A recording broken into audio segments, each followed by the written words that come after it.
We talk a lot about the secrets to a long, happy life. Is it diet? Exercise? Well, what if it's not really about defying age at all, but something much more fundamental? Today, we're going to explore how staying in the driver's seat of your own life is the real key to aging well. All right, let's kick things off with something that's kinda a modern day contradiction. We're calling it the longevity paradox. Okay, get ready for this number. By 2050, the number of Americans over the age of 65, it's projected to more than double. We're talking over 89 million people. And look, that isn't just a small change. It's a massive demographic shift that's going to reshape, well, pretty much everything.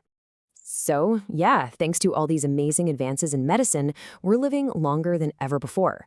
But does a longer life automatically mean a better one? It's a really important question. And the answer? Well, it's not as simple as you might think. And this is really the heart of the paradox. It's like a double-edged sword, right? Our medical triumphs, the things that are keeping us alive, have also created a brand new challenge. We're living longer, sure, but often with chronic conditions that can slowly, and I mean slowly, chip away at the very independence we all hold so dear. Okay, so if living longer comes with all these new hurdles, what's the answer? Well, turns out it might lie in this really powerful psychological concept. It's called self-determination. So what exactly is self-determination? Well, think of it this way. It's all about being the author of your own life story. It's that deep down, fundamental feeling that you are the one calling the shots, making the key decisions that shape your own life. And it turns out to really, truly thrive, we all need three basic things.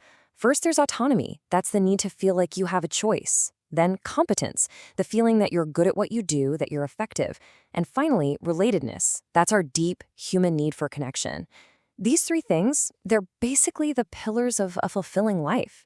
And understanding them is so crucial because it gives us a roadmap for how to support well-being, especially for older adults. So what happens when that sense of control gets taken away? Well, the consequences they're pretty devastating. Your sense of well-being just plummets. Stress goes through the roof. And this really tough cycle of dependence can start to take hold, where it can even get hard to do tasks you've done your whole life. Okay, so this all sounds great in theory, right? But how does this whole fight for self-determination actually play out in the real world, in the day-to-day lives of older adults? Well, one of the most powerful examples you'll see is this overwhelming desire for what's called aging in place. And this isn't just about wanting to stay in your own house. No, it's so much deeper than that. It's about staying connected to your community, your identity, really the life you've spent decades building. And this framework here, it really shows you the engine behind aging well at home. See, our daily actions, things like fixing up the house or just keeping up with friends, they give us a sense of agency. That's our feeling of control. And at the same time, our experiences help us feel a sense of belonging. And when you put those two things together, that's the foundation for our identity, our well-being, and our autonomy. But here's the thing. This fierce, powerful drive for independence, it isn't without its risks. There can be a dark side. In that determined pursuit of aging in place, new vulnerabilities can pop up, especially when it comes to things like abuse and exploitation. And when we talk about something like financial abuse, it is so much more complicated than just a bad person taking advantage of someone. It's this tangled web, just like you see here, of social networks, power dynamics, and perceived weaknesses. It can trap someone before they even know what's happening. And this brings us to a really, really crucial point. It's all about how we think about care. I mean, it changes everything. Is the person getting help just a passive recipient, someone that things are just done to? Or are they an active partner, someone who is actually managing their own care, just with a little support? That shift in thinking, it's monumental. Yeah, and this quote really just hits the nail on the head. It says, the view of caregiving must be modified so that the person receiving care is not seen simply as a passive recipient, but instead as a person interested in maintaining independence.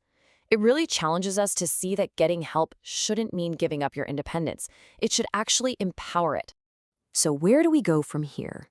What's the big takeaway? How do we help create a future where everyone gets the chance to age with dignity, and most importantly, with control? We have this tendency to see independence and needing help as total opposites, like you have one or the other, but they're not. Successful aging isn't about never needing help. It's about preserving your ability to choose, even when you do need that help. And this idea, this is so important. It says the denial of self-determination should be a last resort step when lack of safety is demonstrated rather than anticipated. Think about that. It means we shouldn't take away someone's right to choose just because we're scared of what might happen. The right to make your own decisions, even if they seem risky to us, should only be stepped on when harm is actually happening, not just when it's a possibility. So that leaves us with one last question to think about. Whether it's for a parent, a grandparent, a neighbor, or maybe even your future self, what is one choice, just one, that you can support for an older person in your life today?